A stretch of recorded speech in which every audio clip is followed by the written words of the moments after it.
Page 238 of The Unfolding is part 2 of the story of Russ Taff. Shame. You can't believe shame. You had it before, but now you're doing what your dad did. I hated myself because I became him, and that was the worst thing that could happen to me. I hated him and what he did to the family, and now I'm doing it. God's story has been unfolding. Since the beginning of time. He invites you to be a part of it. Wow. Another page in The Unfolding. What happens when you dare to believe healing is possible, no matter what is in your past? Hi, I'm Meredith Foster. After recording Russ Taff's story, I drove away from his home with one thought that I just couldn't shake. Our stories have power, real power, to bring hope, to point straight to the ultimate healer. Russ's story is one of those. It left me in awe of God's love and His strength and His grace, and I believe it will leave you feeling the same. This is a story of hope, but it is also a hard one. So if you have young children listening with you, you may want to preview this first. Okay, if you missed page 237 of The Unfolding, that's part 1 of Russ's story, you'll want to pause this, go back, and listen. That's where you will hear about Russ's childhood in a small California town, growing up with an alcoholic father, a codependent mother, and a house full of secrets and pain. When we left off, Russ was just 18 years old, standing by a road in Arkansas, watching his parents drive away. And for the first time in his life, he was free from their condemning words. But as you'll hear, the voices of the past have a way of following us until the truth sets us free.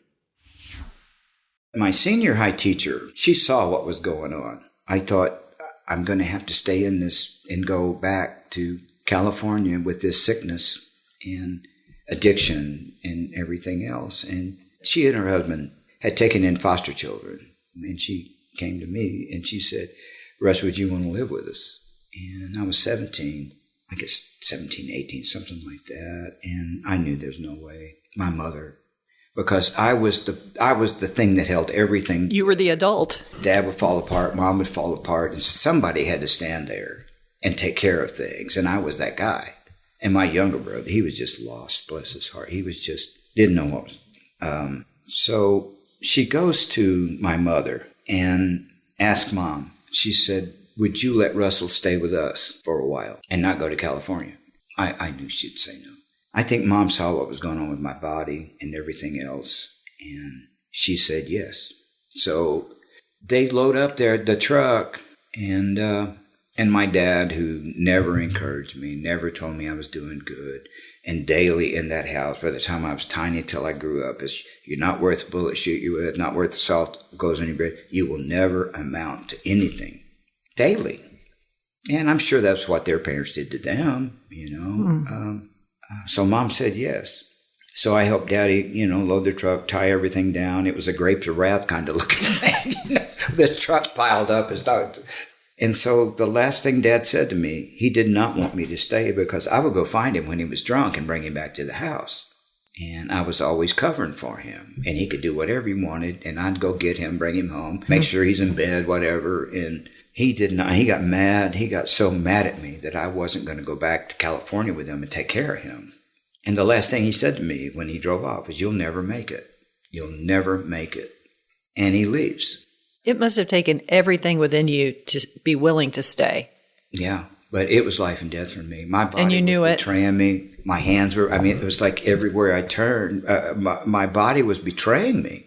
And so Mom and Dad left. And I moved into this foster home I started calling her Mama June. And she was a mom. She was really, really a mom. And Daddy Bud, he was a father. They had 2 kids. They went to ball games. They were encouraging them. And I started going to ball games with them and watching, I call them my brother and sister. They are. I'm closer to them than any of my family. Back when I was 17, 18 years old. Doing things that a family would do. Exactly.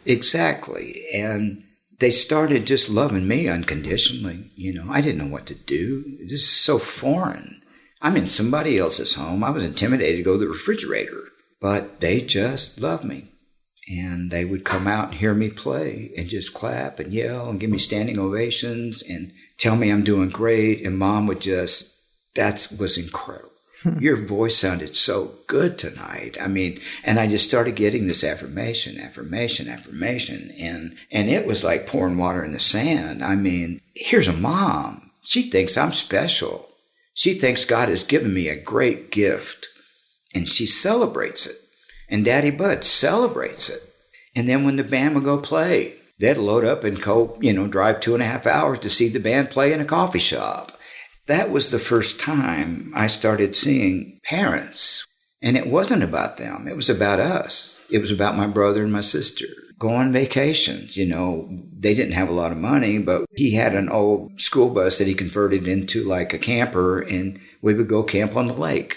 We'd never gone on vacations like that. And so the inside of me really started changing, really started changing, that somebody thinks I'm good. Somebody thinks I'm real good. They think I am turning into this great singer. Well, not great at the top, but I mean, for that little area, it was pretty good for that little area. That little band, we wanted to bring the Imperials to Hot Springs, Arkansas, because there was Southern gospel, and then there's us, this radical, stealing melodies from, all of these Fleetwood Mac, whoever, and then, but that got us writing songs. We were trying to bring them in because they were like in the middle. They weren't real contemporary, but they weren't real Southern gospel.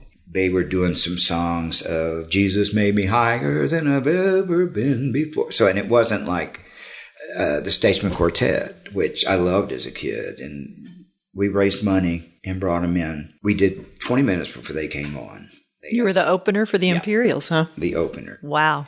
So we did 20 minutes, and then they had us get up at the encore. And I had a little friend I had one of those old cameras that had a square bulb on top. I don't know if you guys remember, old enough to remember those or not, but I gave it to him. And when we got up there for the encore, I said, please take my photo with them. I mean, they were the guys back then. I mean, they were just the guys. So I gave him, and it had a full roll of film. And so I'm on stage and, with the guys, the Imperials, and he jumps up in the audience, takes one photo and sits back down. He was real shy. One photo. And through the rest of the night, the rest of the song, take one. And he just was, and he sat like this. So when it was over, I took my little roll of film and go to Kmart, and it takes 7 days, and it came back, and I just couldn't wait. And I opened it up, and there's 9 guys waist down.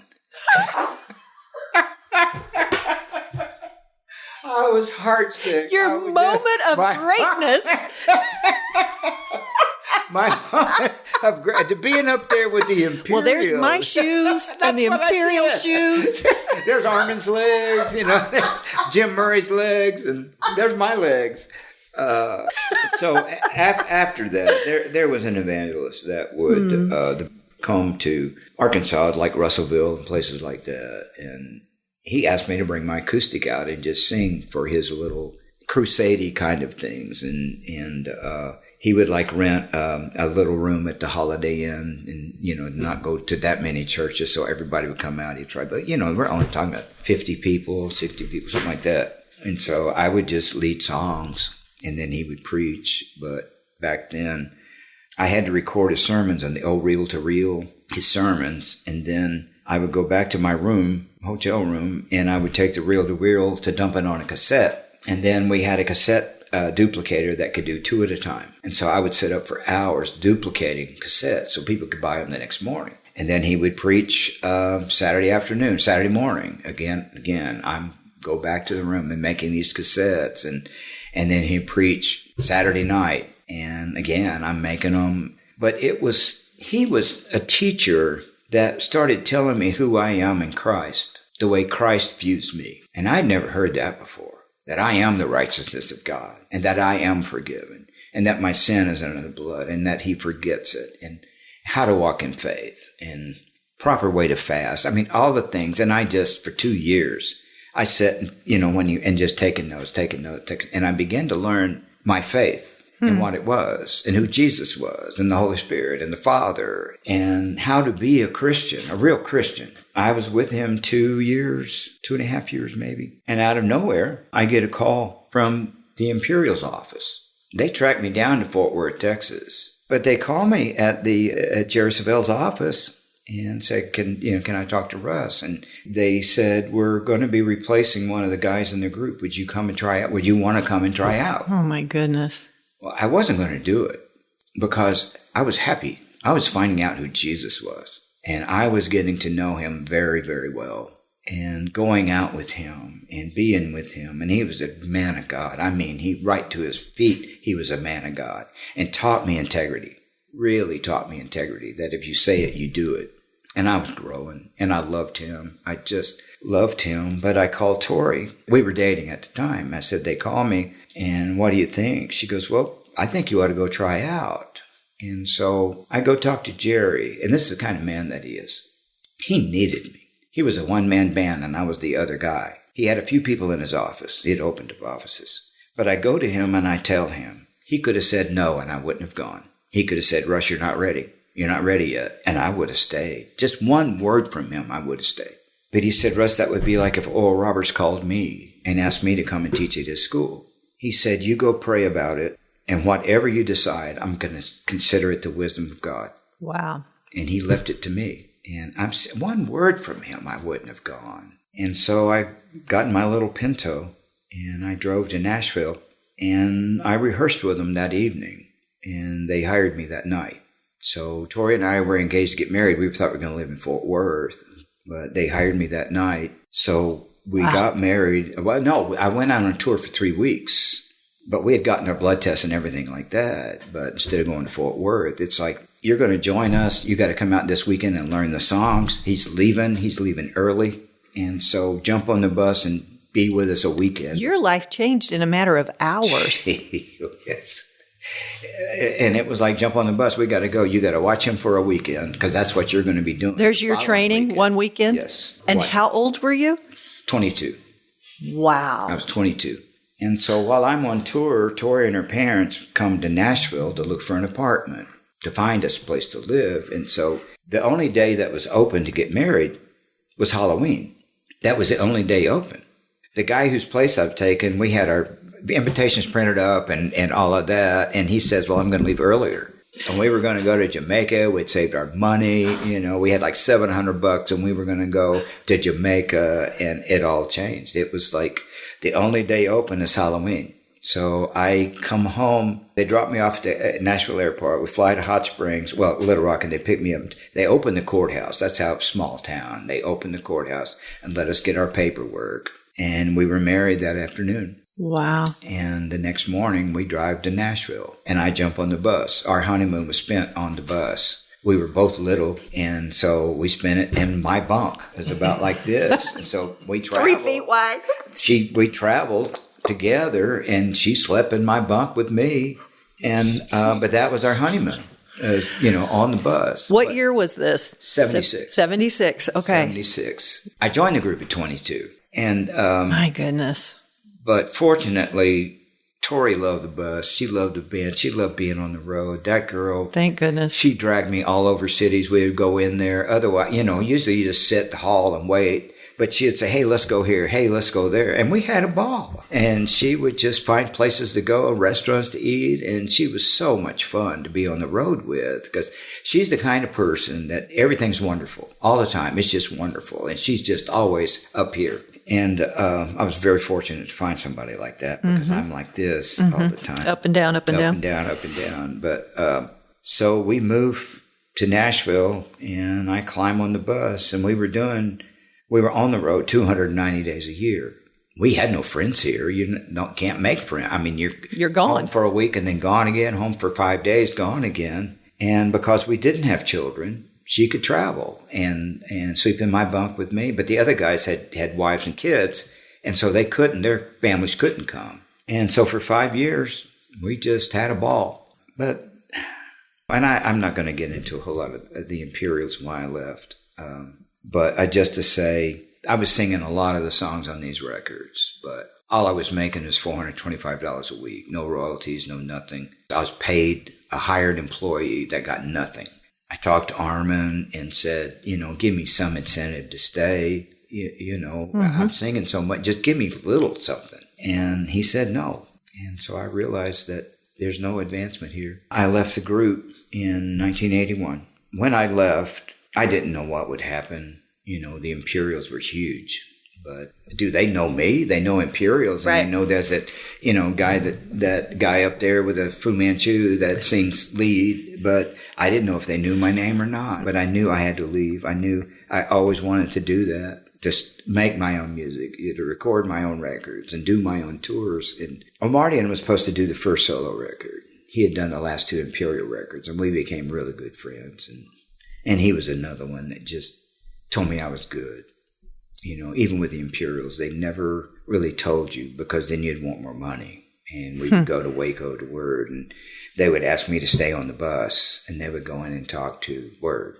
So I'd have to sit on the bus. I was just young and stupid, but I didn't know any better. So I left the Imperials in 1981. I was 27. Growing up with that, you're not worth a bullet to shoot you with, not worth salt goes in your bread, you'll never amount to anything, and you carry that with you. And no matter how many times they tell you that you're good, you'll never amount to anything. And that is just branded in your brain no matter what happens.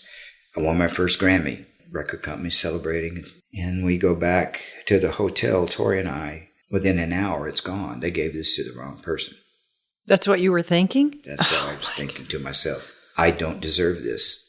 If they really knew me, they wouldn't have given it to me? Yeah, and that shame. You don't shake it. It's that it's there. I am bad, And if they knew, they would see real quick through me the greatest award you can ever get as a singer.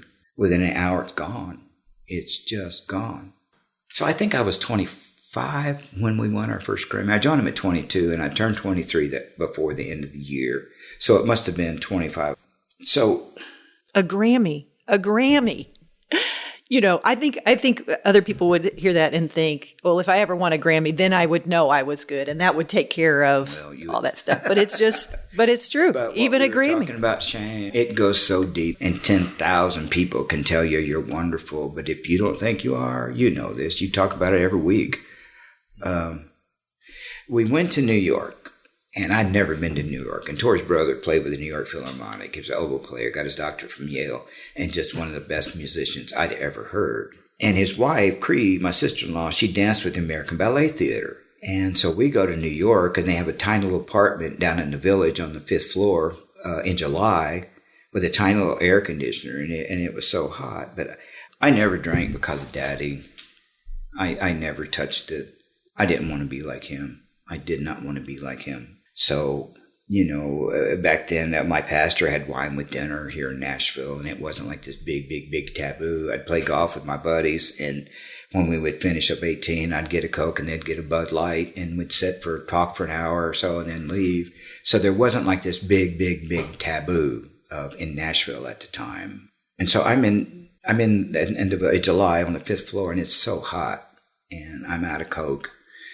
So I opened the fridge, and my buddies drank it, and sometimes Tori would have a beer, and she'd have wine with dinner sometimes, We were in the apartment by myself, and I was there alone. And I opened up the fridge, and I just saw a Heineken, and it was innocent. It wasn't like this big thing. I popped it open and took a drink of it, and I hated it. I didn't like it at all, but I drank enough. I'm honestly, within a few minutes, those voices got quieter in my head. Those accusing voices, you'll never make it, you'll never be good enough. And they got quieter. And I finished it. And immediately had the second one, and those voices got quieter. And I had the third one. And those voices were silent. They were silent. I lifted my hands and I began to worship God. I had been praying for this. I had been fasting for this. God, I want peace. I want peace. And I just want to know peace in my heart. I condemned myself. They taught me to condemn myself, and so when they stopped doing it, I was doing it to myself. You know that. Again, you talk about this all the time. We went to a Broadway play called Joseph and the Amazing Technicolor, whatever it was, and we go there that night, and the only drink I knew was a Bloody Mary. Now, I didn't stop with 3 beers that day. I liked what I felt. There was peace. There was numb. And so I get up and I go to the restroom and I pass by the bar. I get a Bloody Mary. Now, I knew that was wrong. That was vodka. That was Dad. And I come back to my seat and I have another one. Tori thought something was really, really wrong with me. She had to help me get back to the apartment. And she thought something was happening to me in my body. And if he doesn't come around, we're going to have to take him to the hospital. And so immediately, I started hiding and lying. Immediately. There wasn't like this grace period of, I'm going to do this and it gets worse, it gets worse. Right from the get-go, I want to be numb. I want those voices silent. I would go through periods of not doing it. But when those voices would get so strong, those accusing voices, those condemning voices, and shame, you can't believe shame. You had it before, but now you're doing what your dad did. I hated myself. I can't tell you how I hated myself because I became him. And that was the worst thing that could happen to me, is that I hated him and what he did to the family. And now I'm doing it. Russ hated what he was becoming. He hated what he was doing to Tori, but he craved the numbing that alcohol provided. It was a vicious cycle that led to hiding and only amplified the shame he felt. Tori didn't know about it for a long, long time because I hid. I was great at hiding. Well, you've been raised to not be honest. And I was a closet drinker. Never drank around. We'd go to a party. I wouldn't drink around them, but I'd drink before I went, I just never drank around anybody because then shame comes of like, I know better. It destroyed my family that grew up here. Now I'm doing it to her that loves me more than anybody on this planet, and I'm hiding from her. And I would purposely fight her so I could leave. So I'd get mad at her and storm out of the house. I knew what I was doing. I'd get mad at her so I could go drink and be away from her so I could drink. I got to the point that I couldn't even look myself in the face to shave. I couldn't even make eye contact with myself. And I would try to shave out of the corner of my eye without having to look at me. I'd look at my chin. But if I saw my eyes making contact with me, it was terrifying. And so... Alcohol, the only time you ever had peace? Yes. Peace? I guess I put that in quotes, but it was numb. Mm-hmm. I thought it was peace at first, but it was just numb. And then I liked being numb. I didn't want to feel. I did not want to feel that trauma from my childhood and the things that happened like that. And no matter how good it got, there was no peace inside of me until that Heineken. So it started a career of hiding, and it got pretty bad. And you're having to stand up on that stage and sing about Jesus. And I meant every word of it, but I wouldn't talk. I knew I was breaking God's heart. I knew I was, but I would beg him to help me. Because who do you tell? You're this big guy in the Christian marketplace and you're selling, bukus of records and thousands are coming out to see you in concert. And who do you tell? Who do you trust? And so I didn't tell anybody. Who can I trust to tell this to? And I guess this went on about 6 years.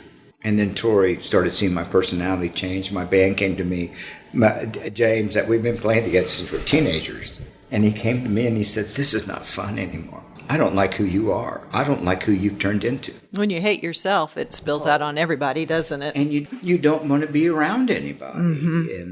And they don't want to be around you after a while. But I just stayed away from everybody. For before, I was the guy laughing and playing in front of the bus and, sound checking all of that. Now I'm quiet and I just stay in the back of the bus. Tori's brother-in-law lives in Nashville here, and he had his doctorate in psychology, and his wife was an addict. Alcohol.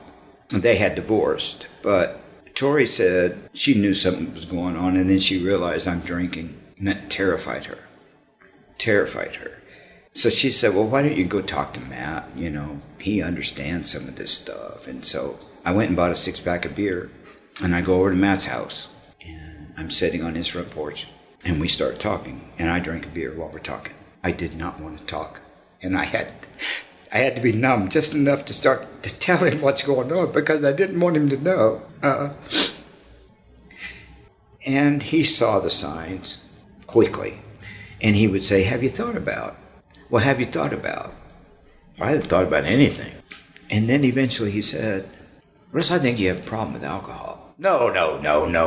I don't have a problem with alcohol. I can quit any time. I mean, you know how we are. Mm-hmm. And he was, well, possibly. But come over next week and let's keep talking. And I would go over with a beer and I would talk. And I would get numb enough that I could be honest with him. All honest or a little bit honest? A little bit at first.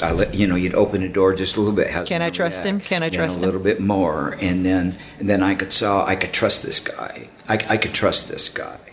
So I trusted him. He didn't know anybody I knew, and he told me, he said, "What you say here stays here, Russ. I will not tell a soul." So after some trips to his house, then I started telling him what was going on. I could trust him, and then I started getting real honest, going all the way back to my childhood. Had you ever told anybody? Did Tori know everything from your past? No, nobody knew. No, nobody knew. She knew a little bit, but not really. She knew a little bit, but I never. Wow. I was ashamed of it. Of course, and I didn't want her to know how bad it was in that house. I didn't want her to know that the guy she married grew up in chaos. So eventually, she began to realize, and then she got into Al-Anon before I got sober, and then she knew. She knew. And she said, I'm just not going to live with you like this anymore. I don't want you in this house. Unless you get sober, I don't want to be around you. I don't want you in my life. I don't want you anywhere. I had to move out for a while. Did that scare you to death? Yeah, she's all I knew. But I'd started going to AA, and I would get sober, and I'd relapse. I'd get sober, and I'd learn just a little bit and relapse. But I lived with my sponsor for a while. And he was great, man. He knew the 12 steps. He knew everything that was going on inside of me. I mean, he could look at me and tell me what's going on and how I can fix it. And so I really began to grow. And Tori and I started going to marriage counseling. And I began to change. And I was sober. And I got on a high. God worked a miracle. God worked a miracle. God worked a miracle. And I was living that miracle. I was happy again. My marriage was great again. And we were playing and having fun, and it was like the old days without the shame.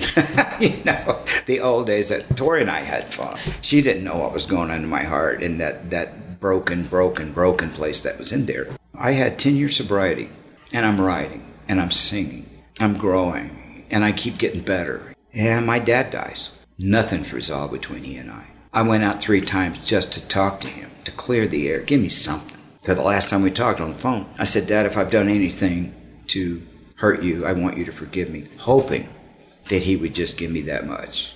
And he wouldn't. He just said, I can't think of anything, son, and changed the subject. And so I'm left with this. And there had been rage with him. And I wanted to be free from it. And so I just began to do everything I could do and put him over there. He was in California. I would go visit, but I could only stay 2 days, day and a half, and I'd fly home. I couldn't stay there. It was just that old pattern, and it's so easy when you go back to your childhood shame, and you can just get sucked back. You can be 35 and your mother says your name, Russell, and I'm 14. So I fly to California to be at his funeral, and he never sobered up. He just never sobered up. So I'm standing at the casket, and my world is great. I've been in therapy, going to therapy, but going to marriage counseling, going to personal counseling, and I'm 10 years sober. I'm standing at that casket, flooded with those memories from my childhood, things that I thought I'd forgotten about, and they just come rushing out. And I love him, and I hate him. I love him, and I hate him. And I wanted it to go away right now. I couldn't get out my therapy book and start going through it for 3 weeks. I did not want to feel anymore. And I knew with a fifth of whiskey, it's gone. And with alcoholics and addicts, you can't think about 2 days from now. Everything is right now and how I feel. You guys, Tori, you can look and say, that's going to hurt me if I don't do that. But for an addict, alcoholic, all I think about is what's happening right now. It's going to be destructive, but I want this pain to stop. And I took a piece of dynamite and I just blew my world up. Tori says, I'm not living this way. And I go back to treatment. But thank God this relapse only lasted a month. because I knew where to go. And I got back home from California, and I go talk to my AA sponsor after I worked up enough courage and drank a little bit more. And then he came looking for me, and he didn't condemn me for drinking. He just said, Russ, you know what to do. You don't like living this way. I know you.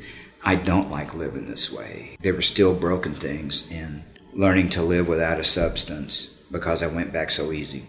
So I go back to treatment for 35 days. And I have 9 years sobriety. And my mother dies. Same thing. I go to California where she is, and I'm looking at that casket.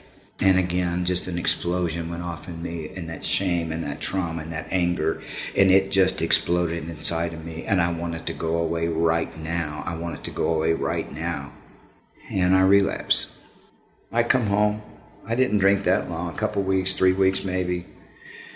And I go back to treatment, and my AA sponsor's with me, and there's a treatment center outside of Nashville here called Cumberland Heights that a buddy of mine worked there, and because I'm a musician, there is this thing called Music Cares, and it's for musicians, singers, and they paid for it for me to go back.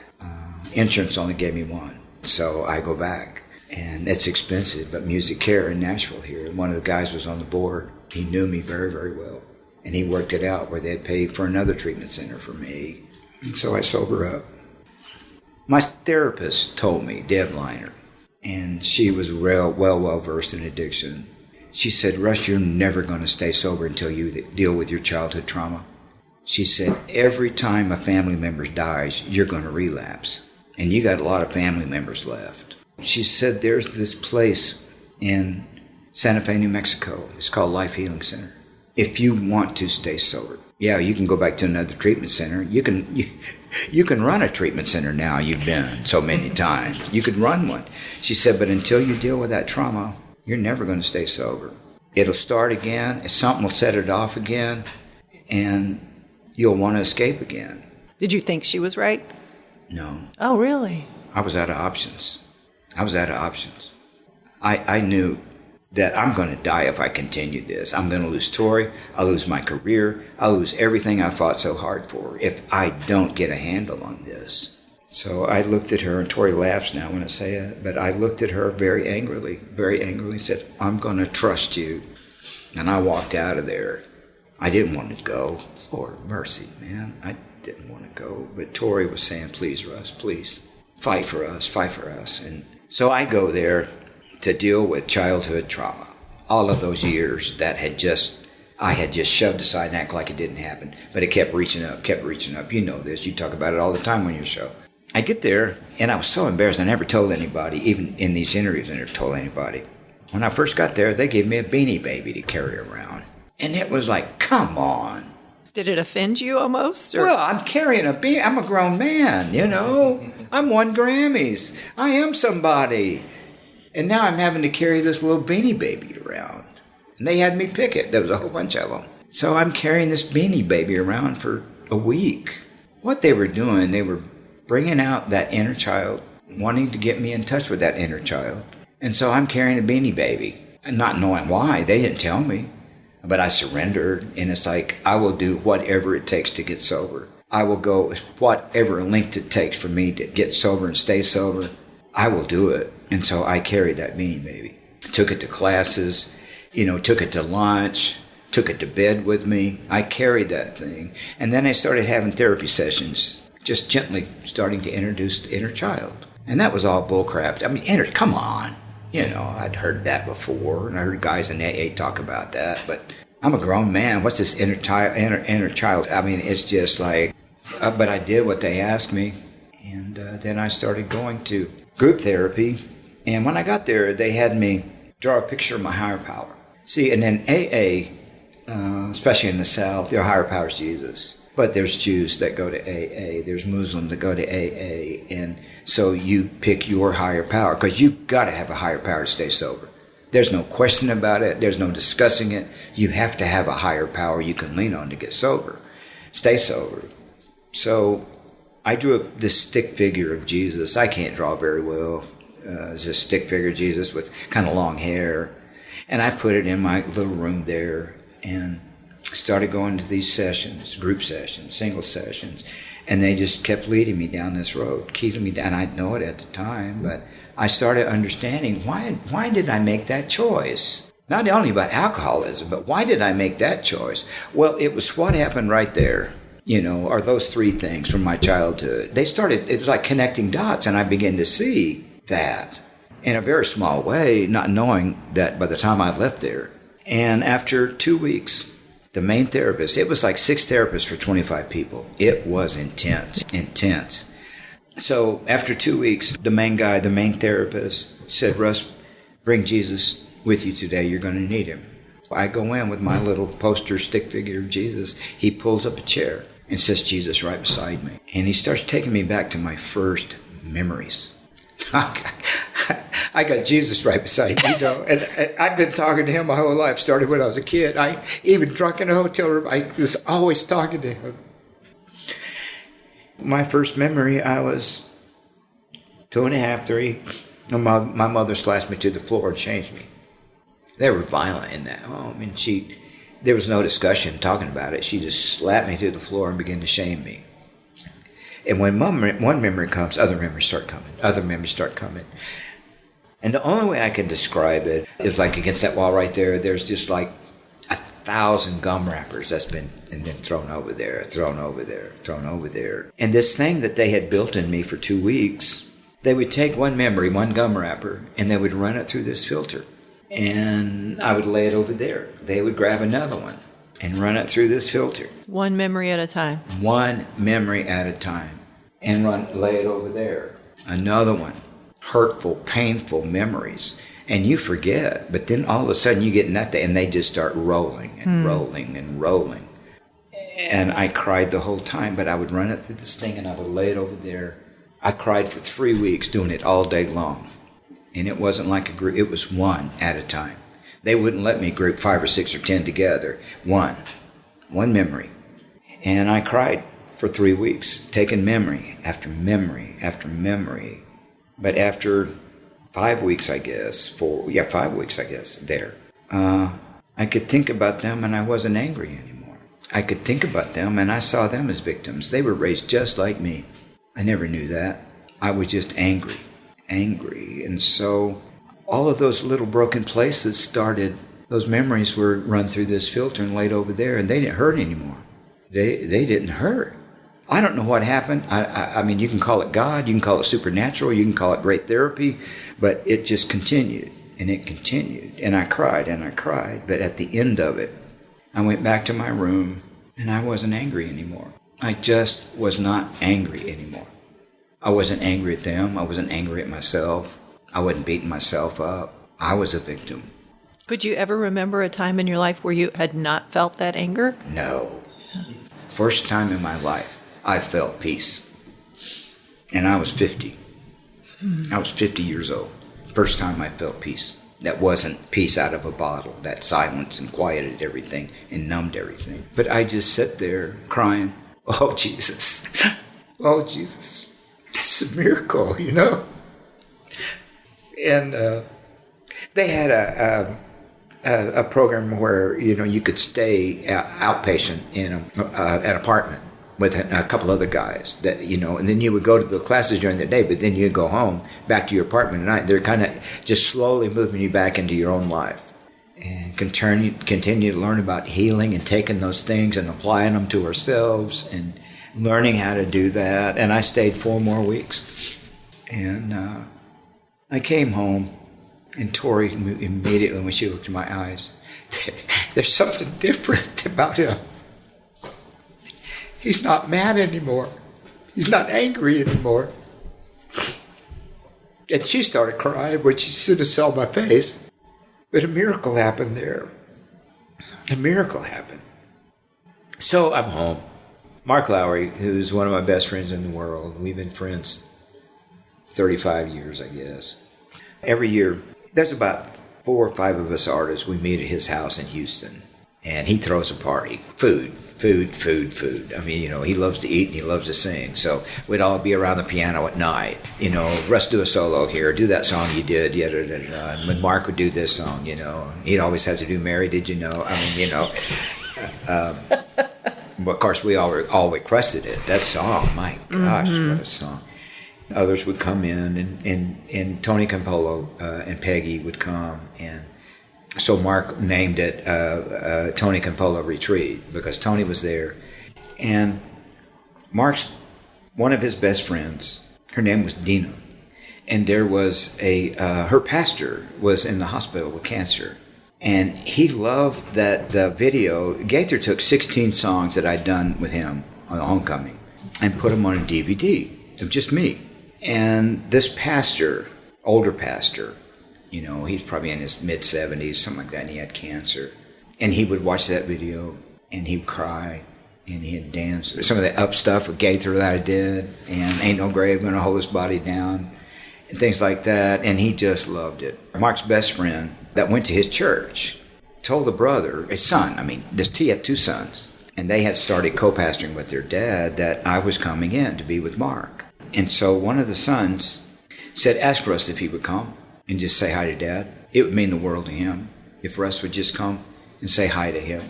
He loves his voice. He loves his singing. He loves that anointing that's on Russ, and it just ministers to him so. So I said, okay, you can't say no. This guy's, to me, he's been pastoring 44, 50 years, and he's a prophet. He's been marrying, bearing people, taking care of this community his whole life, adult life. And so Mark is so funny. He said, just call him on the phone. We got lunch coming, That's Mark. That's Mark. But again, one of the most spiritual people I know. Man, he knows the Word. He knows the Bible.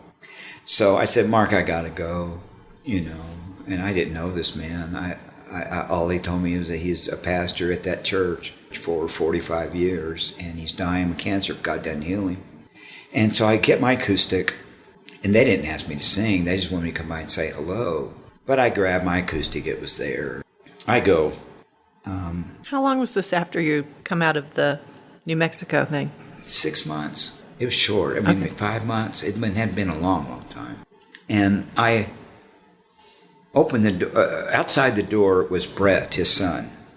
And he was the one that had invited me. And he kind of filled me in. Russ, he's been pastoring, but he's dying of cancer. If God doesn't heal him, he's not going to be here much longer.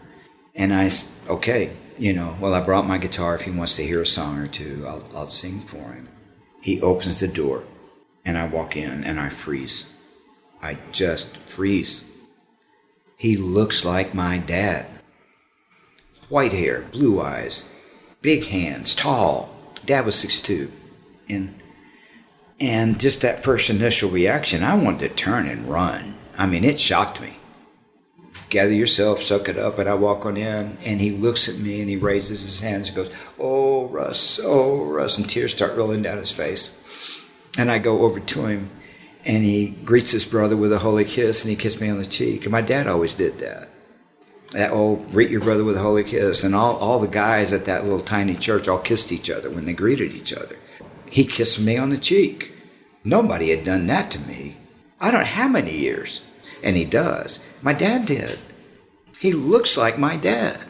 And I just kind of shake it off, and I say, Bishop Jones, what do you want to hear? Do Oh Say What I'm Glad. Oh Say But I'm Glad.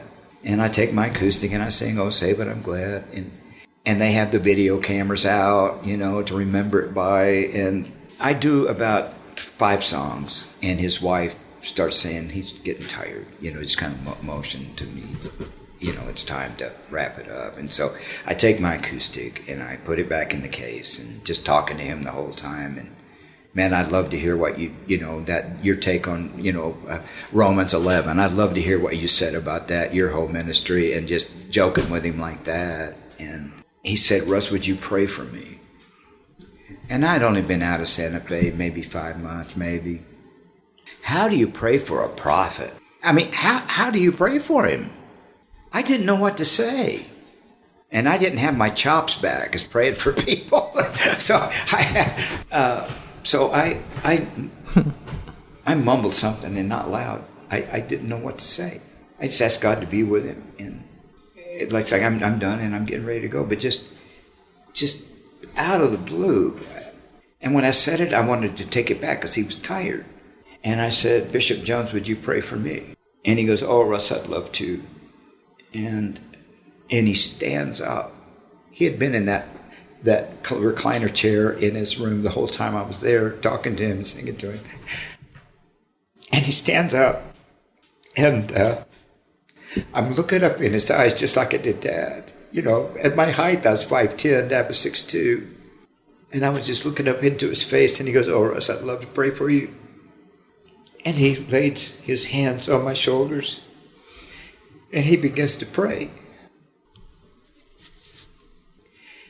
And I collapsed to my knees. I just collapsed to my knees.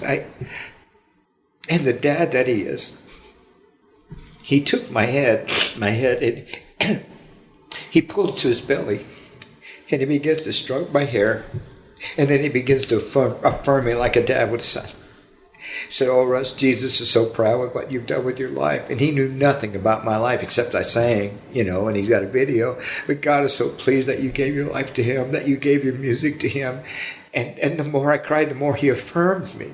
But my Heavenly Father just came right down there too, and just like took his hands and took his prayer, and it was like my Heavenly Father was stroking my hair and telling me how good I'd done and how good I was doing, and I cried, and I couldn't stop crying, and he just kept doing it.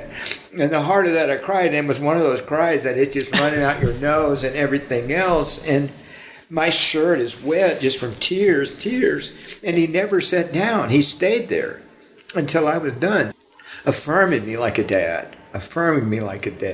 And my Heavenly Father just showed up in that room, and I knew it. I knew he was there. And that his words are coming out of this dad's mouth. When Dad affirms you, you're never the same. When Dad tells you you're good, and that he's proud of you, when Dad tells you, it changes everything. When Dad tells you that. And I'm 50 years old, and finally, Dad's telling me that I did good, and that he's happy with what I'm doing, and that he's pleased with what I'm doing.